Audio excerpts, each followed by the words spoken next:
Hello, നമുക്കിന്നൊരു evening blog നോക്കാവേ. ഇന്ന് വൈകുന്നേരമൊക്കെ ആയപ്പോഴത്തേക്ക് എനിക്ക് ഇച്ചിരി പച്ചക്കപ്പ കിട്ടിയിട്ടുണ്ട് കേട്ടോ. അപ്പോൾ ഇന്നലെ പച്ചക്കപ്പ വാങ്ങിച്ചതാണ്.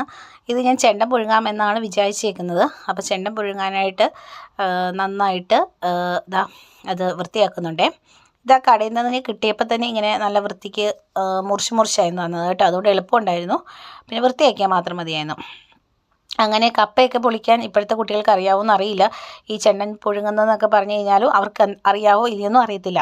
അതായത് ഞങ്ങളുടെ നാട്ടിൽ ശരിക്കും പറഞ്ഞാൽ കപ്പ പുഴുങ്ങുക എന്നാണ് പറയുന്നത്. പിന്നെ ചില നാട്ടിൽ ചെണ്ടൻ പുഴുങ്ങുകയെന്നും പറയുവേ. ഇങ്ങനെ നന്നായിട്ട് അതിൻ്റെ തൊലിയൊക്കെ കളഞ്ഞിട്ട് നാലായിട്ട് മുറിക്കണം കേട്ടോ. എന്നാലും ഉള്ളത് വെള്ളത്തിൽ ഇട്ടിട്ടാണ് നമ്മൾ ബോയിൽ ചെയ്തെടുക്കുക. അപ്പം അത് വേഗത്തുള്ളൂ. അങ്ങനെ ഞാൻ ഇത് കപ്പയൊക്കെ വൃത്തിയാക്കി ഇതാ നാട്ടിൽ നിന്ന് കൊണ്ടുവന്ന നമ്മുടെ മുറമാണ്, പ്ലാസ്റ്റിക് മുറം.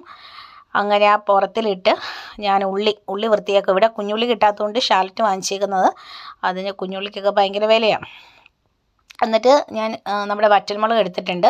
അതിൻ്റെ നെടുപ്പ് കളയാനുണ്ട്. അതിന് ശേഷം നമ്മുടെ ഷാലറ്റ് ഞാൻ വൃത്തിയാക്കി എടുക്കുവാണേ. അപ്പം ഞാൻ വിചാരിച്ചേക്കുന്നത് കപ്പ ചെണ്ടം പുഴുങ്ങിയതും 2 ചമ്മന്തി ഉണ്ടാക്കാമെന്നാണ് വിചാരിക്കുന്നത്. ഒന്ന് നമ്മുടെ വറ്റൽമുളക് വെച്ചിട്ട് ചുമന്ന മുളക് ചമ്മന്തി, പിന്നെ നമ്മുടെ പച്ചമുളക് വെച്ചിട്ട് പച്ചമുളക് ചമ്മന്തി ഉണ്ടാക്കാം എന്നാണ് വിചാരിക്കുന്നത്. ഇപ്പം ഈ പച്ചമുളക് ചമ്മന്തി ഞാൻ അങ്ങനെ കഴിച്ചേക്കുന്നത്, ഞാൻ കോട്ടയം മാതാ ഹോസ്പിറ്റലിൽ വർക്ക് ചെയ്തിട്ടുണ്ടായിരുന്നേ. അവിടുത്തെ കാഷ്വാലിറ്റി ഡിപ്പാർട്ട്മെൻറ്റിലായിരുന്നു ഞാൻ വർക്ക് ചെയ്തിരുന്നത്. അപ്പം അത് ഞങ്ങളൊരു വല്ലാത്തൊരു അടിപൊളി ടീം വർക്കായിട്ട് അവിടെ വർക്ക് ചെയ്തത് കേട്ടോ. അത് ഇപ്പോഴും എൻ്റെ മനസ്സിലോട്ട് വരുമ്പോൾ നല്ലൊരു മെമ്മറീസ് അതൊക്കെ. അപ്പോൾ അവിടെ ഒരു എം ബ്രദർ എന്ന് പറഞ്ഞ ഒരു ബ്രദർ ഉണ്ടായിരുന്നു. ആളെല്ലാ ദിവസവും ഫുഡ് കൊണ്ടുവരും, ബ്രേക്ക്ഫാസ്റ്റ്. ബ്രദറിൻ്റെ അമ്മ കൊടുത്തു വിടുന്നത് എല്ലാവർക്കും വേണ്ടിയുള്ള ഫുഡാണ് കേട്ടോ. അപ്പം ബ്രദറിന് വേണ്ടി മാത്രമുള്ള ഫുഡ് കൊടുത്തു വിടാറില്ല. ആൾ കൊണ്ടുവരുമ്പോൾ എക്സ്ട്രാ ഫുഡ് കൊണ്ടുവരും. എന്നിട്ട് എല്ലാവരും കഴിക്കും. ഞങ്ങളെല്ലാവരും കൊണ്ടുവരുന്ന ഫുഡ് എല്ലാവരും ഷെയർ ചെയ്ത് വെച്ചാൽ കഴിക്കുന്നത് കേട്ടോ.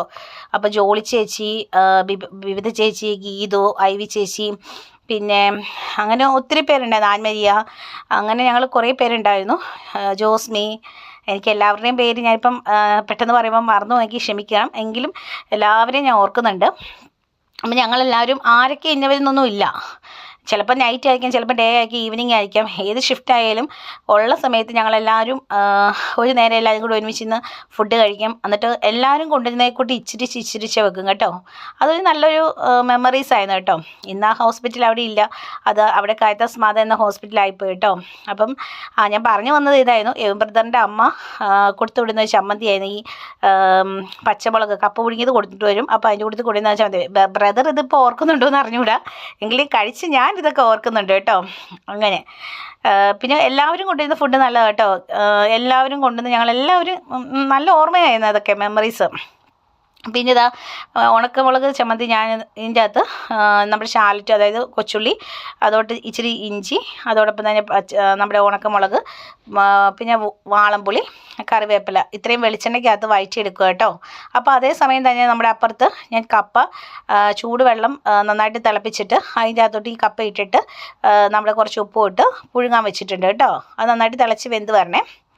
പിന്നെ നമ്മുടെ പച്ചമുളക് ചെയ്യുമ്പോഴത്തേക്ക് ഞാനിവിടെ പച്ചമുളകും വെളുത്തുള്ളിയും പിന്നെ അതിനകത്ത് ഷാലറ്റും, അതായത് ഉള്ളിയും കൂടി ഇട്ടിട്ട് മിക്സിക്കകത്തിട്ട് അരച്ചെടുത്തിട്ട് അതിലോട്ട് കുറച്ച് വിനാഗിരി ഒഴിച്ച്, പിന്നെ ആണെങ്കിൽ ഇത്തിരി പച്ച വെളിച്ചെണ്ണയും കൂടി ഒഴിച്ച് മിക്സ് ചെയ്തെടുക്കുവാണേ. ഇപ്പം നമ്മുടെ കപ്പയൊക്കെ ഇവിടെ തിളച്ച് വന്നിട്ടുണ്ട്.